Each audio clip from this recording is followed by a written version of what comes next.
Are we in a civil war? And if we are, what should you be doing right now? So in case you haven't gotten the word, it's time to heal. After 5 years of being called racist, Nazis, homophobe, xenophobe, every other ist and phobe out there. White supremacists, it's time to heal. After 4 years of them denying an election and investigating a president where they found absolutely nothing and declared war on him from go, it's time to heal. After years of cities burning down, looting at will, and violence and beatdowns of Trump supporters in the street, it's time to heal. They said so.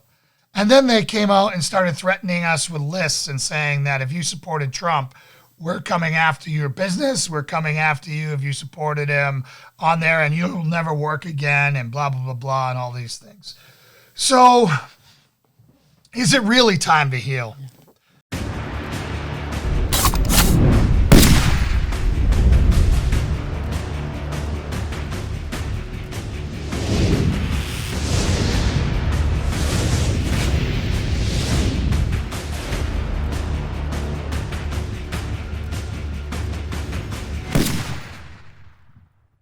Hey everyone, and welcome to Patriot Crusader Mission, where Christian warriors are forged. My name is Jason Perry. I'm the host of Patriot Crusader Mission. A little bit about my background, for those of you who don't know, I am a former Navy SEAL, former Boston SWAT, Christian, which means I'm a former atheist because I was an atheist for 37 years, and a man of science. Aren't we all? Yeah. And then found Christ, became a father, husband, father, and friend. And, the whole purpose of this show, right, that we hope for you is to give you an example of how we're doing it. It's not the only way. Mm-hmm. It's just the way that worked for us. We want to show you how being an alpha personality and being a Christian warrior can look like from the male and female perspective, as a family unit, as a business, right? Meaning that we have put our business at risk, and it's already hurt us with customers and, with cancel culture and everything else, as well as, how to work as a unit and raising children as Christians, and this secular culture that wants to just destroy everything that we care about. Mm-hmm. So that's me, and without further ado, I'm Lauren Perry. I am the wife half of this team, also a former atheist, and somewhat of a new mom. We have an 18-month-old at home, God help us, and so happy to be kind of exploring this lifestyle kind of side by side with you all. So our first section that we want to break this up, and how we're going to do the show from here on out, is we're going to break it up into segments. So I can make highlight reels and break it down, and you can skip forward to where you want to go. So today we're going to talk about COVID and the holidays. Are we in a civil war, and what do we do to prepare for that? Situational awareness and self-defense as a Trump supporter and conservative. What we must take over the GOP. How, I hear a lot of people talking about splitting off, making a third party, and that can't be the case. So about us taking over the GOP and remaking it in Trump's image. So that's what we're going to cover today in that order. There'll be skip ahead points, and we'll mark it because I want to make it easier for you guys to watch. For those of you who want to watch this whole thing, awesome. Yeah. Right? We appreciate your support. We love your support. If you want to support this program, we appreciate each and every one of you. Like, share, comment. All right. That's the easiest way to do it. And then, we have a Patreon page that's below. It's Patriot Crusader, Patreon and Patriot Crusader Mission. And we got a new website that's getting ready to launch at patriotcrusadermission.com, where we're going to take all the stuff so we don't get censored, and we're going to put it on our platform. Yep. And be able to keep everything in one spot with some really cool benefits. So we're excited to announce that launch in the next coming week or two. Yep. So we hope to have it up by Oh, you want to promise? Second week of December, the latest, right? So, and there'll be Deadline's been all of set. our swag and all of our stuff is there. We're in the middle of redoing a complete rehaul of our lineup for the holidays and for the cold weather because we only had really warm weather gear. Yeah. So now we are going to get all of our hoodies, long sleeves, and fleece jackets, and we do have our winter hat, which I don't have here. And right now we're shopping for vendors because we're trying to do it made in America, but doing that with dropshipping companies is getting more and more challenging. So without further ado, COVID and the holidays. Happy Thanksgiving. Happy everybody. Thanksgiving, everyone. We hope you're celebrating. Yeah. We hope you're celebrating, and we hope you're not locking yourself up alone, crying over your turkey because the governor or the government told you not to. I got into it with, and I don't want to say, getting into it is the wrong thing. I had there's very few people you can have a respectful conversation / debate on Facebook with. Mm-hmm. And one of our... I think especially in a public forum where other people are inevitably going to come in on it. And I must say, his crowd was very respectful of him, and they didn't pigpile and say some jabs that would cause me to retaliate. So I think that shows something to his character. Yeah, that's good. But we'll just say his name's Sean. So Sean's mom is very sick, or was very sick. She's beat cancer, but she's immunocompromised. Mm-hmm. And COVID's a really big threat to her. So Sean's been putting out a lot of these, hey, it's better to have a Thanksgiving... Zoom Thanksgiving instead of a Thanksgiving in the ICU. Yeah. And then made some really strong statements after that by posting projections from the doom and gloom squad of how our ORs are going to be overrun, our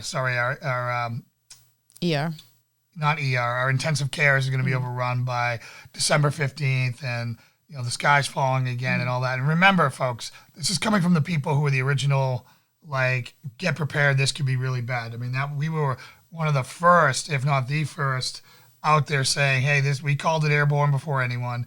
We called it and said, we told all of our clients, hey, listen, Expect get ready lockdowns. for this. Expect lockdowns, expect a massive hit on the economy. We were way ahead of this. And then the data started coming in, and then we started relaxing what we're doing. But we still take this very serious, right?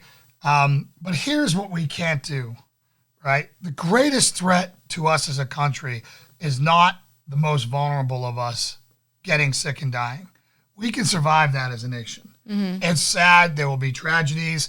Lauren is immunocompromised. My whole reason for opening my eyes in the morning, her and baby B, she's got... I have an autoimmune condition, celiac disease. So, it's a very real thing to us. But what we can't do is kill our darn country by locking down anymore and driving us all into a Great Depression where Jeff Bezos is the only rich person in the world, right? He's made $80 billion since this has started. That's crazy. Right? I mean, talk about disgusting. Yes. Right? So again, Sean happens to run a business that can do very well with this. He has we'll call it a sporting goods store that deals with outdoor equipment. Mm-hmm. I don't want to give away his identity. And, so it's great for him, right? Because everyone's exercising outdoors and he's got the stuff to do that. Yeah. So it's a little bit more difficult in some reasons, I'm sure, because they're, whatever. But, hey, he's not a restaurant, right? He's not one of these other businesses that can't operate a movie theater. Yeah. Right? So it's real easy for him to say, shut down social media or social distancing, mask up everyone, don't do Thanksgiving. And I finally had to come on there and respectfully disagree with him and said, listen, for everyone who is immunocompromised and for everyone who is high risk, stay home, lock yourself in your own house, and try to live the highest quality of life you possibly can.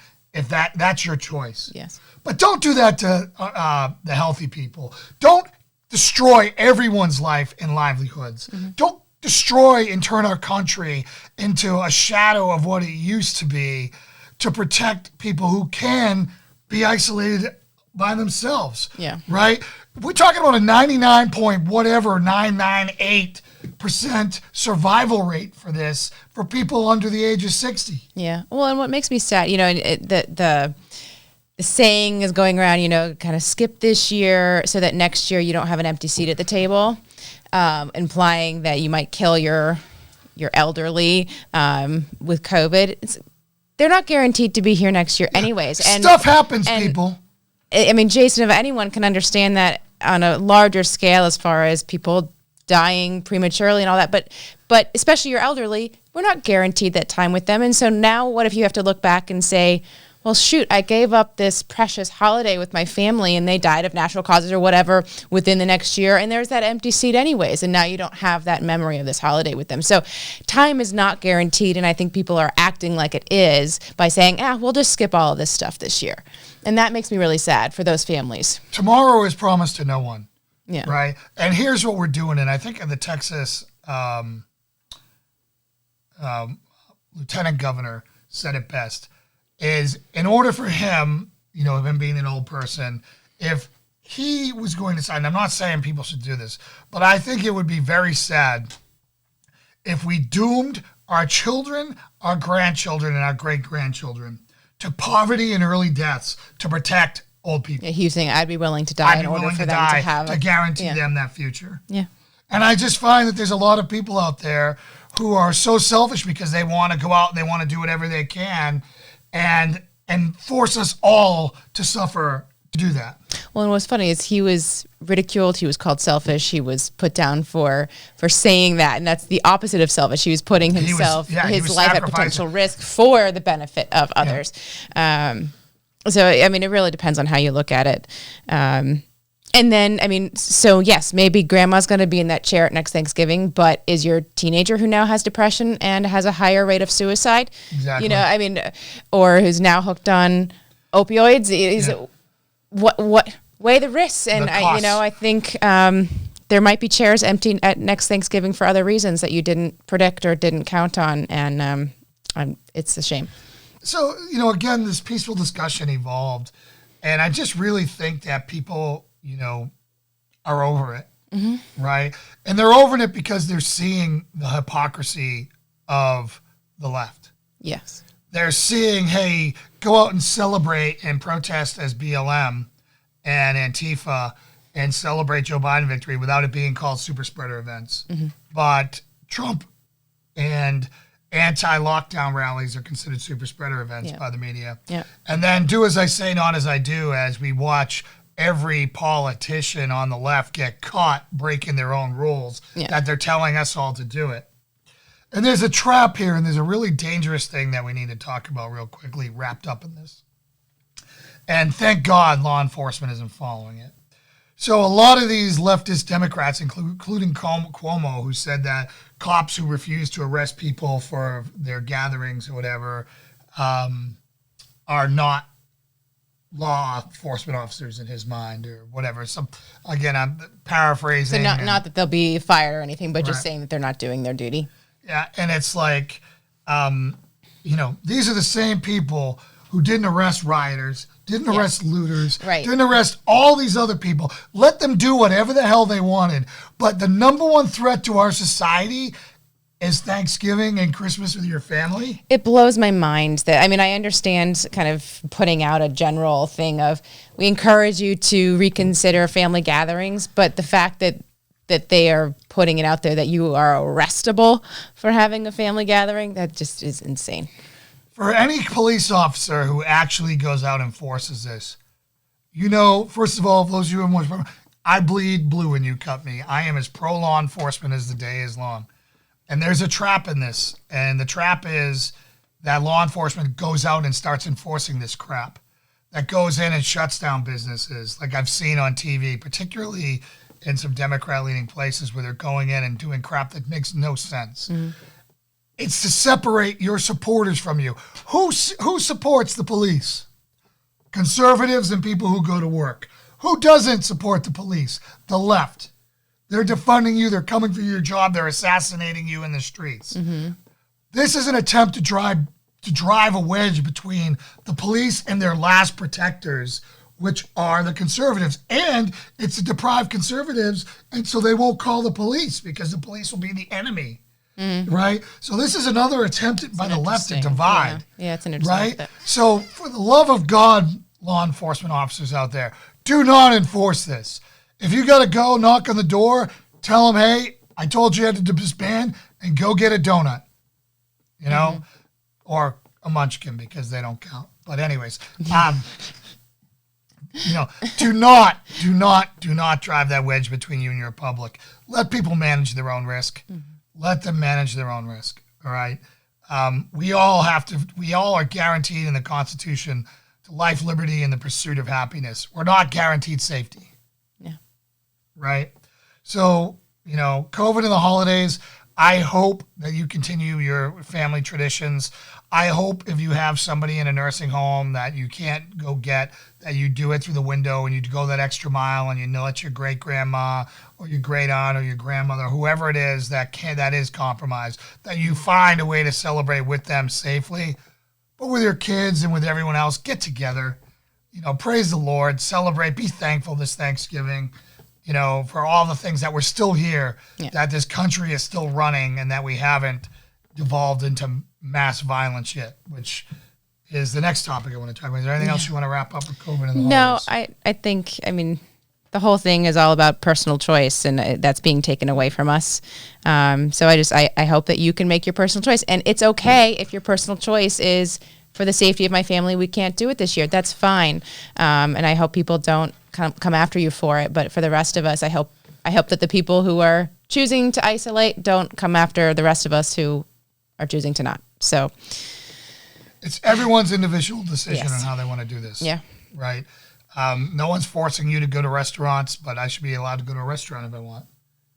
Right? Yeah. I mean, so anyways, you know, the first time in history where we locked down all the healthy people to protect the sick. It's that's all being said. It's going to be the two of us for Thanksgiving. Not because we don't have it. Not by choice. It's because not all of our family are on the other side of this. They're all locking down and staying away.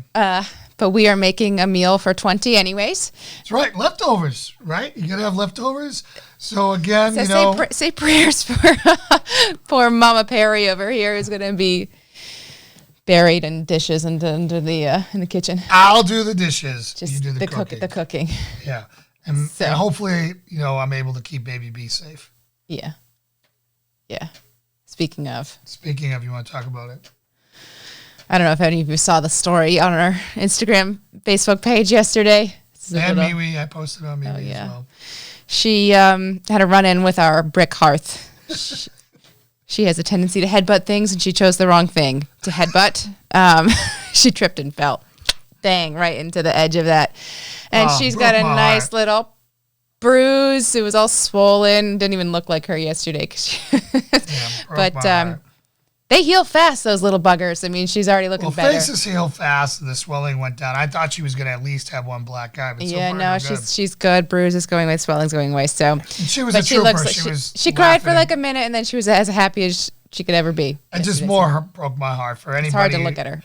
who's ever had a child who had a real injury. My heart goes out to him. I just can't even imagine. Yeah.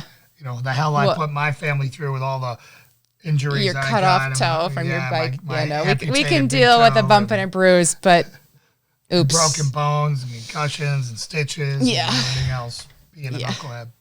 But anyways, all right, so again, we're going to roll into our next topic here, which is going to be, you know, are we in a civil war? So are we in a civil war? And if we are, what should you be doing right now? So in case you haven't gotten the word, it's time to heal. After 5 years of being called racist, Nazis, homophobe, xenophobe, every other ist and phobe out there. White supremacists, you know, it's time to heal. After 4 years of them denying an election and investigating a president where they found absolutely nothing and declared war on him from go, it's time to heal. After years of cities burning down, looting at will, and violence and beatdowns of Trump supporters in the street, it's time to heal. They said so. And then they came out and started threatening us with lists and saying that if you supported Trump, we're coming after your business. We're coming after you if you supported him on there, and you'll never work again, and blah, blah, blah, blah, and all these things. So is it really time to heal? And I got into it on our boards on YouTube, in the comments over one of our previous videos on this. And I said, there is no way for us to heal on this.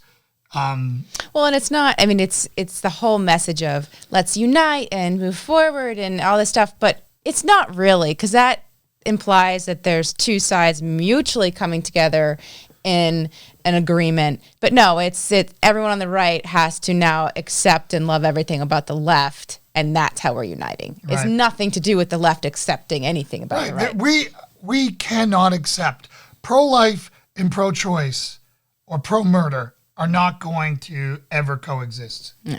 They fundamentally disagree. The only way for us to get along would be for the left to start compromising, leading by example. And if they do that long enough and they're truthful, maybe people would come along. Maybe. Mm-hmm. But we've lost all trust in the other party. We've lost all trust in facts, and we cannot coexist together. That's just a fact. There is no more getting along. I'm sorry to say that, but there is no getting along. We're seeing this in families where you can talk about the weather. Yeah. You can talk about food and like dogs or something, and maybe kids. But then if you talk about schools, well, you might talk about school choice and this and that might go off on a whole other God forbid tangent. You mention a Christian cooperative homeschooling program. Yeah, homeschooling or anything else. So, unfortunately, people, we are in a civil war right now, whether you want to believe it or not. Now, it was a cold civil war, and the cold civil war has been being fought since probably the 60s in the flower power movement, where they infiltrate, where our schools went from church ladies teaching school to hippie chicks teaching and flower power people teaching schools. And then they infiltrated the universities. They came up and they've been educating socialists since then. All right.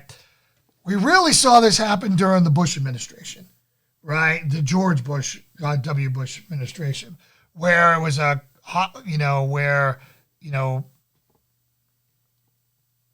you had a bunch of people who were very pissed off that he won. And then it was all about war and invading Iraq, and Bush lied. And the media was very adversarial and went after George Bush. And they beat the living bejesus out of him, and he never fought back. Mm-hmm. He never fought back. Never fought back. 8 years of it. So then what happens? Well, the Prince of Cool gets elected, Barack Hussein Obama, and the press stopped doing all reporting. Right. And they blame Bush for the first 4 years of his presidency. Mm-hmm. It was all Bush's fault, everything that went wrong, and none of Obama's fault. And then Obama started weaponizing the government against people with the IRS, investigating conservatives, denying 501c3s, on and on and on and on and on. So for 8 years, they came after conservatives, and then, the Tea Party movement sprang forth and from there. Then Trump ran, and all bets are off. Mm-hmm. It was outright, he's a racist without any proof. He's all these monsters. Anyone who supports him, you are absolutely insane. And that's when the realities totally shifted. Right. It broke the system to where you could not be a good person and a Trump supporter. Mm-hmm. Right? You cannot be a smart person, be a Trump supporter. And on the right, you cannot be a smart person and support Hillary. Right? Or support a guy who's senile, who can't even put three words together, which is Joe Biden, who they're already talking about him not completing 2 years as a president. You voted for that, right? You voted for that because you hated an orange guy. Like, how ridiculous is that? Yeah. Like, you know what I'm saying? They voted for him just because they hate him, right? I won't get into all his accomplishments and the fact that I think he is going to go down in history once we get enough distance from this as one of the greatest presidents of our time. The fact that he got not one vaccine in 8 months, but 3 vaccines in 8 months when they usually take 8 years is amazing, right? The fact that we have this strong economy that weathered this storm is amazing. But the problem is the media has failed us so bad. Traditional media has failed us so bad that there are no more facts. We can't all go to one place and have a referee come there and call it a ball or a strike, or an umpire, a ball or a strike. Yep. Got my my sports references mixed up there. But there is no one that's fair that calls ball and strikes. They all have agendas. And because of that, we can't ever agree. We both think we're right and the other side's crazy. Yeah. It's such an odd place to be. Yeah. Like, I consider people I know that are we all know the crazies. Yeah. Right? There are crazies that we know that all they want is free stuff, and anybody who gets in the way of them wanting free stuff is evil. And they want everyone to pay for all their mistakes that they've ever made. All right? Even some of them are really good.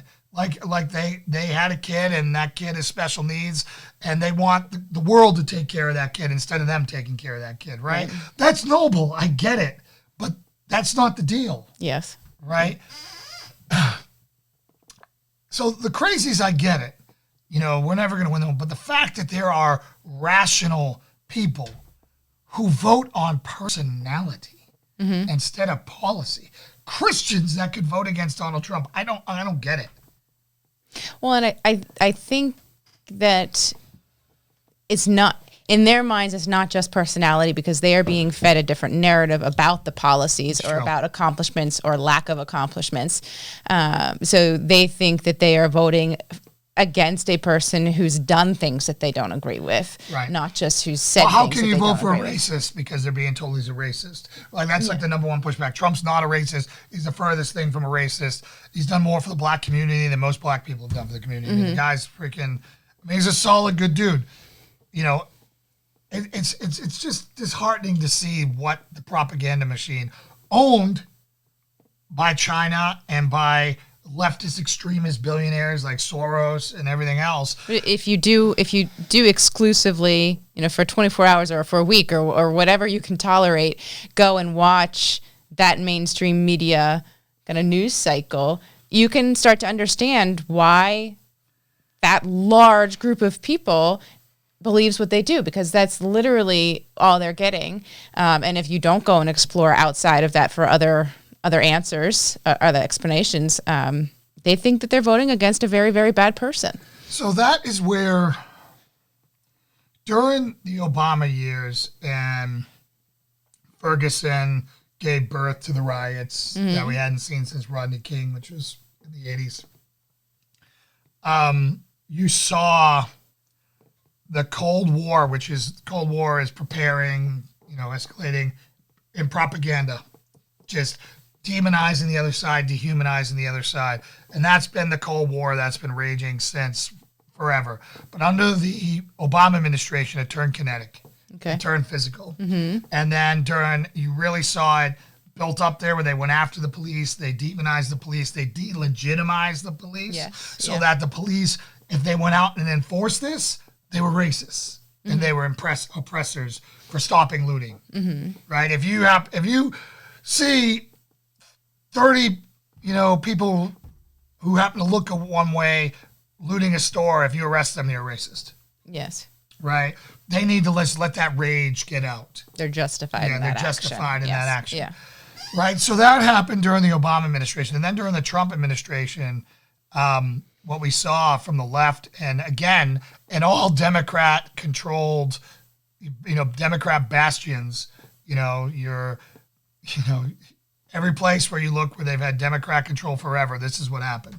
Riots and looting and the attacking of Trump supporters, business owners, or people who don't look like them or don't agree with them. And that's like the old Nazi brown shirts that happened before they were Nazis, or, in the big opening stages of that, where they would go out and beat down other people and demonize them, and et cetera. So that's basically what's happened now. And there's the Civil War question has got two possibilities now. So if Trump wins the court case and stays in office and in power, the media is going to lose their mind. The propaganda wars are going to continue to ramp up, and violence against Trump supporters and supporters of the president in liberal places. They're not even liberals anymore. I'm sorry. I vowed to myself that I would never call them liberals. They're not liberals. They're left-wing extremists. They're the fascists, believe it or not, of the world out there. And they are corporatists, okay? And they will be attacked and penalized and put out of business and driven out of town in all left-leaning places. That's what will happen. Cities will burn, things will go bad, and cancel culture will get really bad. The National Guard will be called. They'll have to put the boot down, and they may get control of this towards the end of the first year, maybe. Right? It's a long time of unrest. Yeah. If Biden wins and it goes into office, we've got a lot of work to do, people. We got a lot of work to do because now there is no federal attorney general to protect us anymore. There is no federal government to oversee and watch the states. They're going to be in agreement with these leftist states, and no one is going to help you. So if Biden wins, the immediate kind of acute violence is less likely to happen because... they might do celebratory violence because, But that's going to be a smaller scale, more isolated, and it's going to stop. The puppeteers up here are going to tell them, knock it off. But you think, is it going to swell to a potentially bigger level of violence as people on the right side start to feel so unjustified in what happened? And as you said, you're... the fact that people who are doing all of these horrible things in the government are allowed to get away with it, that people are going to snap at some point and say, we cannot accept this any longer? Yeah, that the biggest danger of violence from the right is going to be in the initial stages of this when they're waiting to see how they can undo the filibuster. Right? If they undo the filibuster, they can literally change everything. So, we put out a video that was wrong saying that we held on to the Senate. And as the recount went on, we did not hang on to the Senate. Well, now we've got a runoff in Georgia. Yeah. We got 2 seats. So if we don't win the Senate seat, then literally Democrats can do whatever they want. They can, get rid of our guns. They can make Puerto Rico and Washington, D.C. states. They can pack the court. They can literally do whatever they want and change this country the way they want. And I do not think the conservative states are going to stand for that. So do you think that the potential violence initiated by people on the right would wait to see what the left does with these positions of power? If it's well thought out, it'll wait till then. If it's not well thought out, you're going to have crazies. Every group has crazies that just get angry and want to lash out. Like the second as soon as Trump loses, you're going to have some crazies do some stuff, probably. I hope it's small scale. Or I hope that for some reason we haven't really had anything, and I'm glad about that. We had, there has been nothing from the right. You had anarchists in Michigan who wanted to go after Gretchen, whatever her name is. Yeah. But those weren't right-wing guys, right? So that's where the biggest threat comes there. But the persecution after that, the abuse of red flag laws, the, Joe Biden said he's coming for your AR-15. You're going to see, I've already seen some proposed tax plans where they would tax each weapon you have and make it almost, very expensive for people to hold things. Go after it financially, yeah. Yeah. And it's a smarter way for them to do it because then it's up to people will have to personally say, I can't have this firearm anymore versus it's being taken away. I just don't think, again, if they do the filibuster, that's the sign that they intend to do whatever they want, and it's going to be the United States at that point will be a socialist government for a very long time after that until a revolution happens. Now, the other options to this are that they stay moderate. That, either Republicans take the Senate, they can't get anything through, they still put an anti-gun, anti-cop attorney general in charge. They'll still come after us, but then if that happens and, the effect will be lesser because they're not going to be able to jam national laws down our throat that they could. So I know that, there are the more moderate left side that those phone calls that we heard right after we can never say the word socialism again, that were, mad that they almost lost their race because of the extreme lefts, and they're like, you guys need to tamp this down. They won't call it socialism. Like AOC will call it socialism. They'll rebrand it. But do you think that line of thinking, that the recognition that the left of the extreme really is not popular. Do you think that can hold on, or do you think it's if the left gets all of the seats of power, that it's going to have to sway all the way to the extreme? I think that their abortion policy, their gun policies, and their other domestic policies like that are going to go extreme. The ball is just rolling on those. There's not. I just don't think that there's enough Democrats that believe in the Second Amendment. Mm-hmm. I mean, some of the idiots think that it's about hunting. Right. You know, it's got nothing to do with hunting. Yeah. Including Joe Biden, who's like, you know, talking about shooting people in the leg with a shotgun and just absolute insanity. So I think that the filibuster is the line in the sand that we all have to be waiting on. I think that unless Trump wins and is able to hold on, every one of you who like your rights and your freedoms and likes freedom, period, you need to be ready to move to a red state. And not just a barely red state. I wish I could tell you, you know, I can't look you straight in the eye and tell you to take one for the team and move to a battleground state and then have Amazon open up a super mega center there, or Apple open up a super mega center and they import 50,000 jobs and now that state flips. Mm-hmm. I mean, that's what they do, right? Look at what's going on in Georgia. Yeah. You know, big tech has the money to burn as much money as they want. I mean, Jeff Bezos can burn as much money as he wants to flip any state. Just got a notification that Pennsylvania just certified Biden.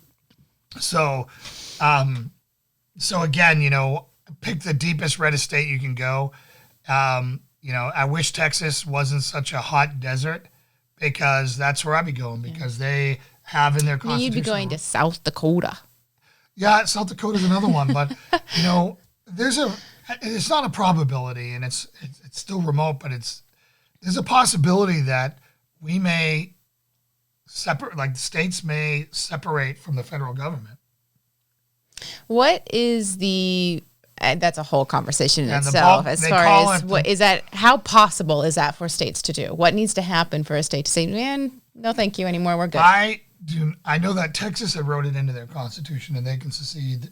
I think so. If it in the state's creation, if it was written into their constitution that they I'm can not back a out? scholar. I can't tell you. It's something we need to dig a little deeper in. Yeah. But I would not be surprised, and I don't think it would be a bad thing at this point. I don't think that. So basically, we would become more like Europe. I think we would become more like Europe. That's crazy. Where, New York, the Northeast would be like Germany. Yeah. And, Kansas and all the conservative and, Texas and West Virginia, Oklahoma, North, South Dakota, Wyoming, Montana, everything in the center of the country. And so what that would get you is that those states that secede they wouldn't be impacted anymore by federal They wouldn't laws fall under federal laws. because they would have their own. I think, and again, I'm just totally. If anyone knows is more informed about that potential. But I think that's getting really. I mean, that's where we're at. Either that, or the only other hope that we have is that free debate comes back to society. We can agree on a referee, and the referee is willing to do that. And I had somebody respectful come on our boards. I don't even know what party they are. I suspect they're on the left, and they were talking about how he I don't know if they're a guy or girl. This person dropped a quote in one of our threads on YouTube that have been very robust, and I thank you guys for that. Saying, dropping a quote in there that the Trump administration has failed to do whatever and sign justice, whatever.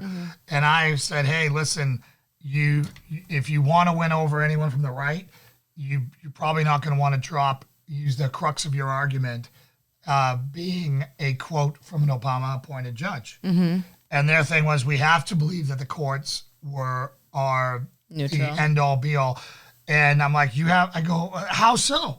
You have the 9 brightest minds that settle things so often 5-4. So literally, out of 9 people, the 9 brightest minds on this thing, and they can't agree that how something should go. Yeah, that's always... It should be a consensus. Yeah. It should be, I understand that, let's say the 20% rule, right? And I'm not going to break down say if it was 7-2, I get that, right?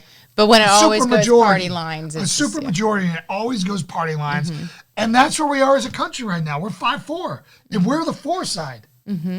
Right? Not if you look at land mass, not if you look at that, but if you look at population-wise, we're the 4. Yeah. And I understand why this person who I think, is a leftist, says that, because they've had their way in the courts for the past 40 years. Since Roe v. Wade, they've won 5-4 every way. Yeah. So they haven't had to eat crow yet, which is coming up. And what do they want to do right away? Pack the court so they can get their way again.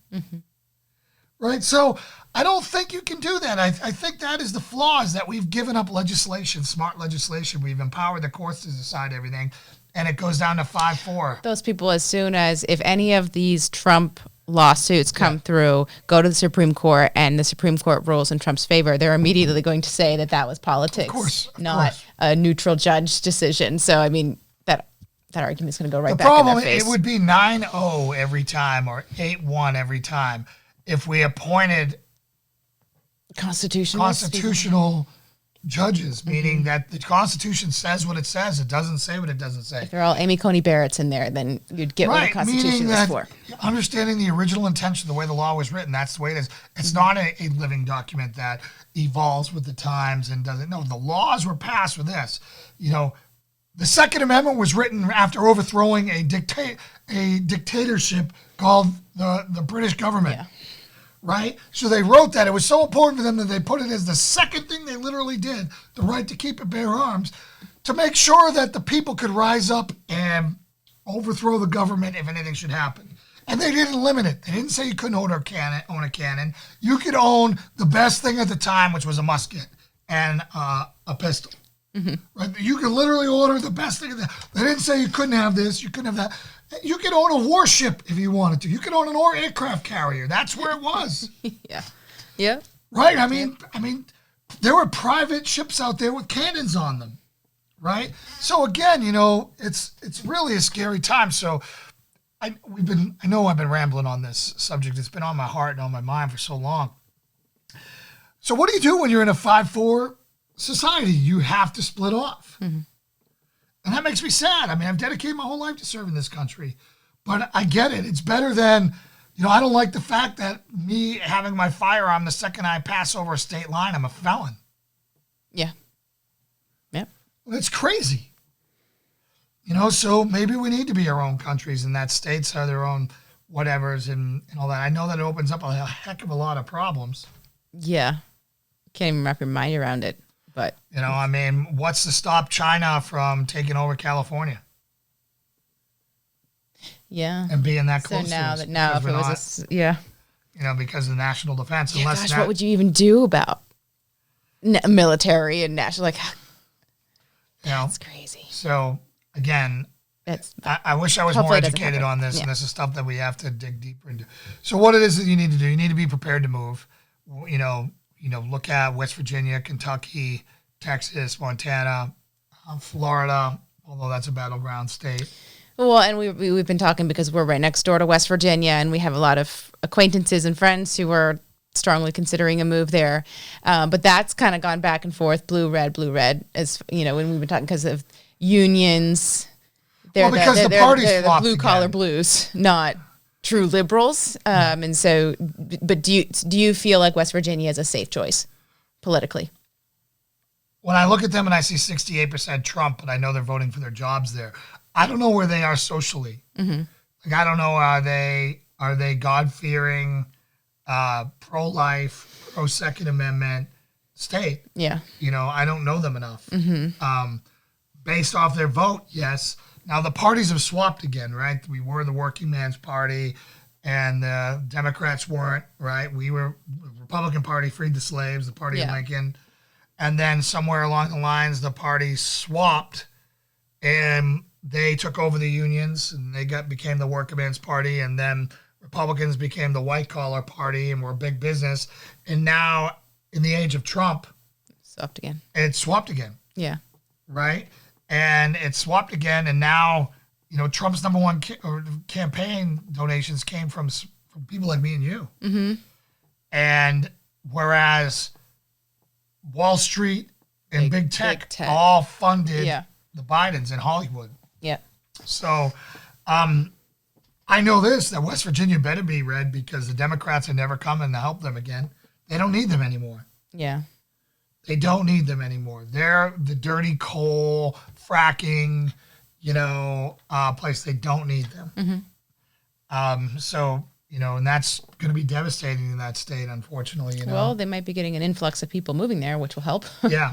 So it'll be interesting to see what happens to that state if they get, because in the same way that people are worried that people are leaving California and making other states more liberal, conservatives will be kind of doing the opposite. They'll be going to West Virginias and places like that. So it's going to be interesting to see what happens to those states, how they benefit from that population coming in. Yeah, so there's some things that you guys need to do, and you've heard me talk about these before. One is you got to watch what you say on social media if you're in one of these non-free speech platforms. Everything you've ever said and everything you're ever going to do if Biden comes in office, the Justice Department is going to link up with Facebook and Twitter and everyone else and Google, and they're going to be feeding them everything they want to know if you're dangerous to them. The FBI came out and said the biggest threat to America was white supremacists, right? And they took a page out of the left there. What they meant was the biggest threat to them, being the deep state, and them was American patriots and veterans, right? Black, white, purple, doesn't matter. If you know how to defend yourself, if you know how to use a rifle, if you can be a thorn in their side and you're not a sheep and you have the potential to be a dangerous person, which I believe every capable person should be considered, the ability to be considered dangerous. Yeah. Right? That's who they're talking about. And in this new world order, as if Biden manages to steal the election, that's what we're looking at. Right, then they'll be targeting everyone who disagreed with them. We saw them do it with the IRS. We'll see them do it with the FBI. We'll see them do it with state police task force and gun task force with red flag laws and all those things. So you need to stop texting in wide open Apple, because Apple's a part of it, right? So there's a couple things you want to do. You want to get to Parler and dump your Twitter. Don't say anything on Twitter that you don't want them to have. Go to Gab or MeWe for the new Facebook. I really am enjoying MeWe. I haven't had time to jump into Gab. I really am enjoying that. Rumble over YouTube. Again, YouTube hasn't censored us all that much that I know of. I know we've been shadow censored, meaning that they don't push us out as much as we should. We can't make things on there. Well, you'll get demonetized. Rumble, you don't have any of that. Get rid of everything Google. I said it. All right. Go to DuckDuckGo or go to Brave, which is another browser that's like Google Chrome, except it doesn't do any of that stuff. Stop giving Google your information. Stop being analyzed by them. They are, if you haven't seen the social dilemma, see it. You really need to start understanding that these are not our friends. On Netflix, right? Yeah. Make sure you get off of your phone text and get into Signal. I do not like the WhatsApp because it's owned by Facebook now. Okay. Right? So Signal for secure messaging. So if you're going to be talking about that, about anything out there that, somebody, whether it's innocent or not, somebody could take it the wrong way, you better say it in Signal. All right. So that's some of the migration and the patterns of our daily life that we must do. So reserve, if you're going to stay on Facebook and Instagram and all that, just flood them with puppy and baby videos. Yeah, puppy and baby videos. And then they'll maybe start to leave you alone because they get so annoyed. Right. So that's how I do it. We're going to continue to speak the truth on all platforms. It's just we know we'll get censored and flagged and warned and deplatformed if we say things as plain English as I tend to speak. Mm-hmm.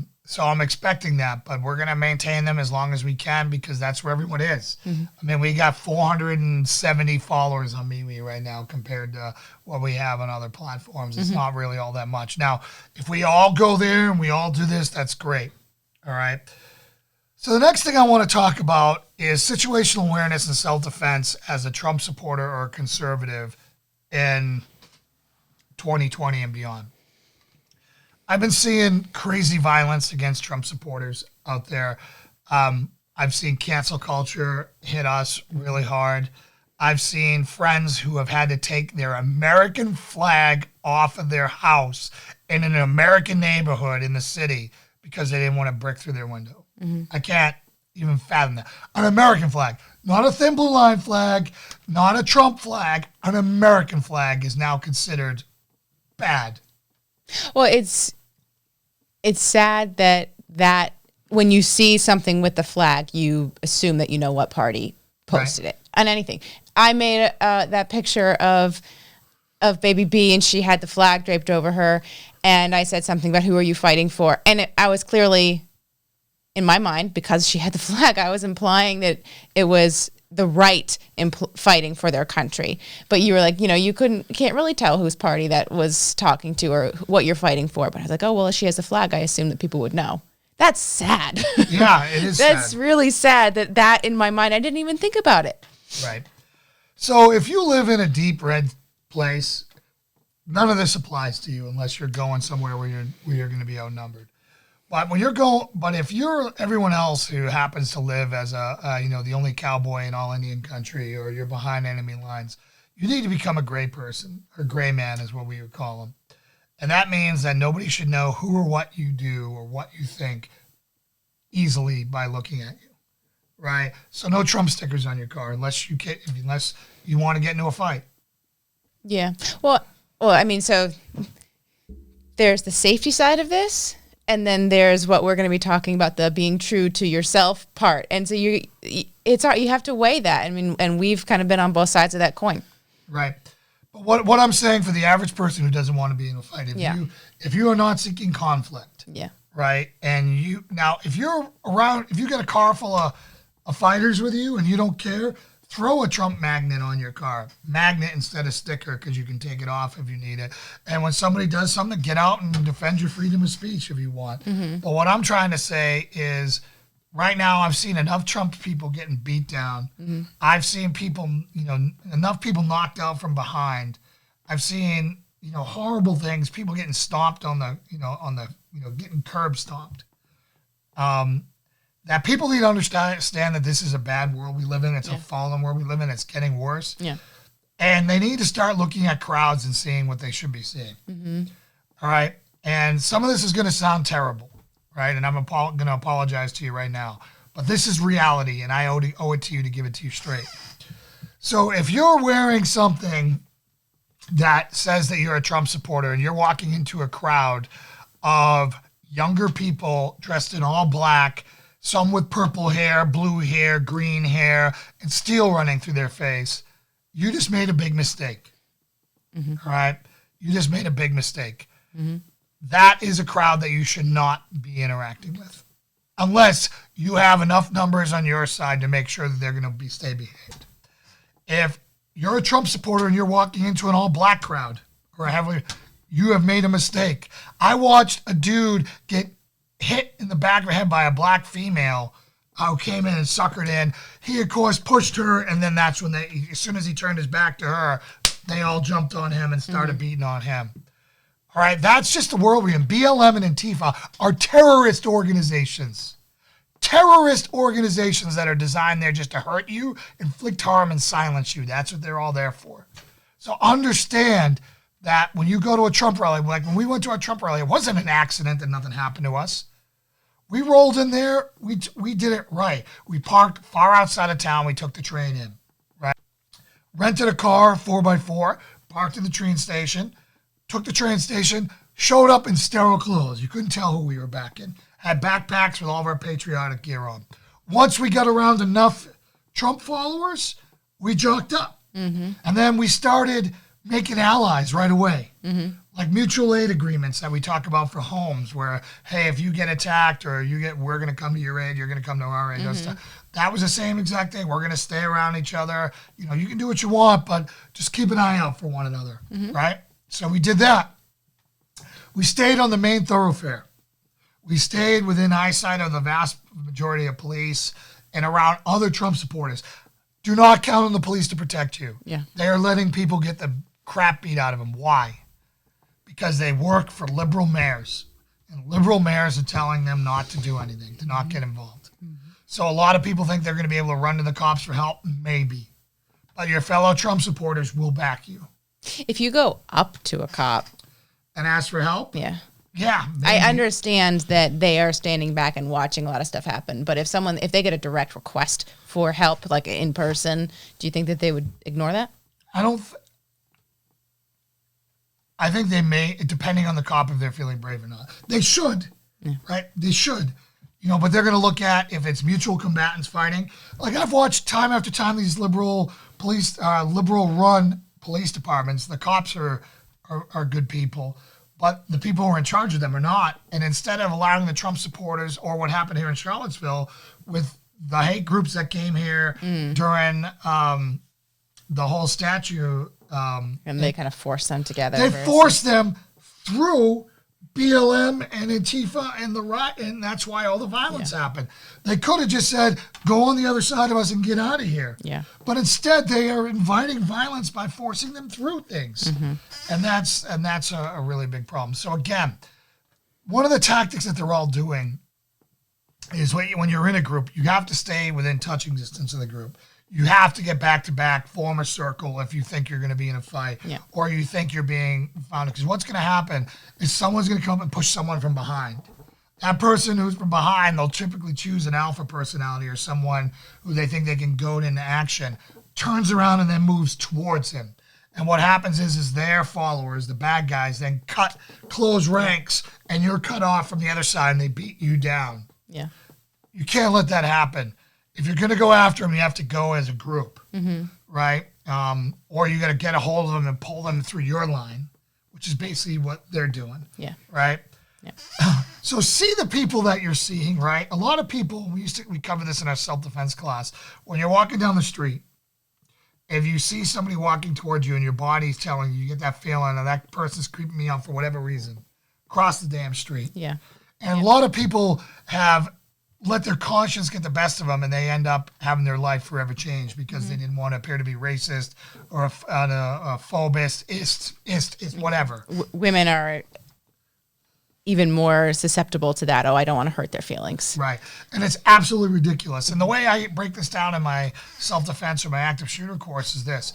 There was nothing in the history more useless than sports. Right? I've given up. I refuse to watch an adult play a sport ever again. This whole wokeness that the NFL and all these things and the flag, kneeling during the national anthem, I'm done. I don't care. I don't miss it. My life's way more constructive. But think about it. Back in the day, if I can think of a time where the Patriots were in the Super Bowl again, and we had just beat, I can't remember who the heck we beat. Falcons? Yeah, it was the Falcons. That's right. Oh, I got it. It's amazing. So they had just beat the Falcons, and the Falcons had just lost the largest lead ever. And I left the bar, and it was time for me to go home because I had to work. So I'm walking down the street, and I'm dressed like a red, white, and blue clown. I had Patriot colors all over me. And when I turned down this alley to get to my car, right, I say alley, it's not your traditional, it's a side street that connects to the parking lot. There's 6 people in Atlanta Falcons colors coming at me. They're all pissed. And people have been killed and beat down or been forever disfigured or changed for wearing the wrong football jersey. Now, my life didn't get any better because the Patriots won the Super Bowl last year. Cancer wasn't cured. World peace didn't break out. Everyone didn't find Jesus. And everyone didn't just turn conservative overnight and pro-Second Amendment. So nothing really changed. Well, they didn't win last year, right? Huh? They didn't win last year, right? They didn't win last year or any, they're not winning for a while now. Yeah. So again, if I'm willing to cross the street or turn around or wait for somebody to walk by because they're wearing the wrong football jersey, you should too if they don't one, if they don't look like you, or if you can identify anything on them that they don't believe what you believe, and they're in sufficient numbers or capable of harming you. Mm-hmm. That's the key part is capable of harming you. Capable of harming you. Now, if they're a frail 98-year-old pound lady with a Biden shirt on, I think you can cut it close. All right. But, the rest of it, I really think you have to be smart and you have to see it for what it is. Mm-hmm. All right. So that is just, the situational awareness component of this. Sterilize your car. Don't give up your American flag. Right. But for the love of God, understand that when you put that Trump flag on you're staking the ground. This is who I am. This is what I believe in. If you want to do that, I am proud of you and I am awesome and I support you 100%. Just understand that as people drive by, they're going to see your kids in that car in those driveways. So your daughter who's 17, right? All the evil people in your neighborhood are going to see, oh, that truck there, that was parked in front of the pro-Trump house, and now she's having to fight that fight for you. Yes. Right? Your family comes with you on this journey, and that's what you have to understand. I saw a blonde girl in front of a police station holding a sign supporting cops, and she got harassed and chased out of there and assaulted by a bunch of BLM protesters because they could not allow her to speak. Yeah. God forbid you express any support for law enforcement. So the next one we're going to talk about is we must take over the GOP. So again, I was on social media because that's part of my job, running this enterprise that we call Patriot Crusader Mission. And somebody who's involved with the GOP, who's done a lot of door knocking, door to door, and has been involved with one of the candidates, who I won't say any of their names because I don't want to identify anyone. But I started talking to them, and they were talking about, going door knocking and this and that for some other candidate, in Georgia or for the Virginia governor here. Just the next political race. Thing. And I said, one, I don't know if I'm going to go door knocking. No one's ever knocked on my door and changed my mind ever. And I'm like, I want to see some stats. So some professional campaigner on there got out and dropped a 95% stat. Anytime somebody says 95%, they're full of it. Now maybe he's right. So saying that 95% of the time that they knock on a door, that person ends up voting for the person that they... Whatever. He heavily misweighed it and said, hey, that there's 95% of the time it's the number one most effective things, particularly in off year. Like, hey, maybe right. But how are they finding that out? Like, when I go and vote, no one asks me when I vote, hey, did someone knock on your door and talk to you? Yeah. Why did you show up? Yeah. Well, I think that the door knocking probably used to be more effective when people were not glued to the news all day. They hadn't already formed their own opinions, and they had this person come and talk to them and educate them. And for a lot of people, that's how they learned about the candidates. But now everyone, this whole the undecided voter thing that they all talk about, who are they? I mean, that's a rare find these days. So to think that door voters knocking, are the people that Jesse Waters finds to interview, and they don't know who we fought in the Revolutionary War. Those are uneducated voters, but that's not an undecided voter. That's true. That's a big difference. Yeah, they're all voting left. So the thought that I mean, and I know that when we've had someone come and knock on our door, they said, "Yeah, we saw your flag, so we assumed that you probably were going to be supportive of us already." That's generally what they found. That if there was a flag, they were a Republican and likely to vote for them. And so that's why they stopped at those doors. So they probably are going to doors of people that are in their camp. So yes, are going to vote for them. Yeah, maybe, again, I'm not willing to dismiss it. It just didn't seem true to me. I'd rather get on social media and fight this battle, on scale. I do find that when the candidate is door knocking, it's genuine and it's endearing, or somebody, his wife or husband. Yes, you actually get to meet them. Right. But anyways, we started getting into, I said, I'm not campaigning and I'm not voting for, or I'm not fighting for any old school GOP ever again. Well, the GOP must have a cleansing. We must have a grand inquisition. And anyone who is not a Trumpist needs to go. What do I mean by Trumpist? America first, right? The American first first agenda.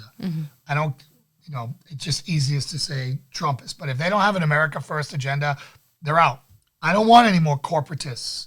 I don't want one party with two different names where they just divide us on social issues and then go do the same things overseas and enrich themselves over and over again and protect the deep state and, and all the garbage that comes with it. It's hard, though. I mean, you say that, but then at the same time, the need right now is just to keep as many numbers in those government positions as possible that have an R in front of their name. And if we're not given a better selection, we kind of have to vote for that GOP swamp creature so that there is an R in Congress or wherever. And so where do you put your foot down on we can't continue to support people who are in that GOP type position? Well, I think we need to pay attention to the primaries, right?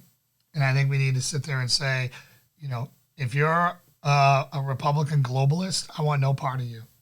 Right now, if I have to choose between one or the other, I'm going to choose. But what I'm saying is that we need to start putting candidates forward that are we need to be engaged much earlier in the process. We can't I was talking to Mike today, and he's like, I'm like Mike, conservatives don't get involved. He's like, what are you talking about? They showed up and voted. I'm like, voting was one day. Yeah. You need to be involved way earlier, way sooner. And when we're primarying, we need to show up and we need to hold the Grand Inquisition and go through these guys and find out who they really are. Well, and I think that's the point of our friend who you were talking to online about this person who does the door knocking and stuff. And they've kind of had a beef with people who go online and complain about the status of things, but that they don't engage at all in that earlier stage of politics. And that, as we're saying, that's really when we have a chance to influence kind of down the pike who's in office. Right. So, I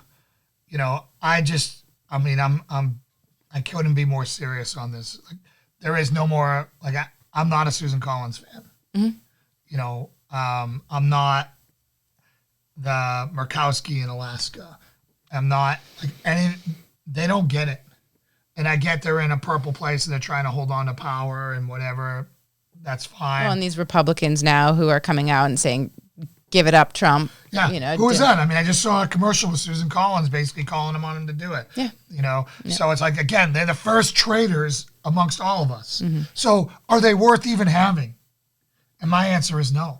Yeah. I'd rather know I've got this many people I can count on that we'll go to war with than people are going to turn their back. And it's right now, I believe God is putting us through this test so we know who is with us and who is not. And I hope he still delivers us, for the election and that Trump wins. And but we've all got some really big decisions to make. I would love to move to Tennessee. That's another town on our radar. It's just a little bit further away from family. Yep. But Tennessee is a great state. It's red. I worry about the contamination of Nashville spreading and taking over that state like Hollywood or some of these other places. Yeah, I think anywhere that has a big city that is out and proud blue has the very strong likelihood of starting to kind of trickle out to the rest of the state. So, but it'll be somewhere in the mountains. That's all I can tell you. And again, we may be here. Maybe things all work out and we'll be here. Yeah. But we're not in a rush to move. We don't have the finances to move. We don't have any of that stuff. We're kind of counting on God to move us. I'm done making plans because God just laughs at my plans and makes us do whatever he does and just makes us wake up poorer because we blew all of our money doing those plans. You mean two full house business moves within 5 months is not a good idea? No, it's not. It's not. Who'd have thunk it? But I have not, guys, keep in the fight. Don't give up on Trump until he's done, right? There's still a really good chance that this goes to the court and this happens. We knew Republicans were going to turn on us. We knew that the news media was going to turn on us. We knew all these things. We've been saying these things for weeks. Well, and these states that you're seeing come out and certify for Biden, that's not the end. They still, or even how Pennsylvania dismissed one of the lawsuit cases, that's not the end. It's going to the Supreme But the media Court. is going to want you to think that that's the end. So don't say, oh, it's over.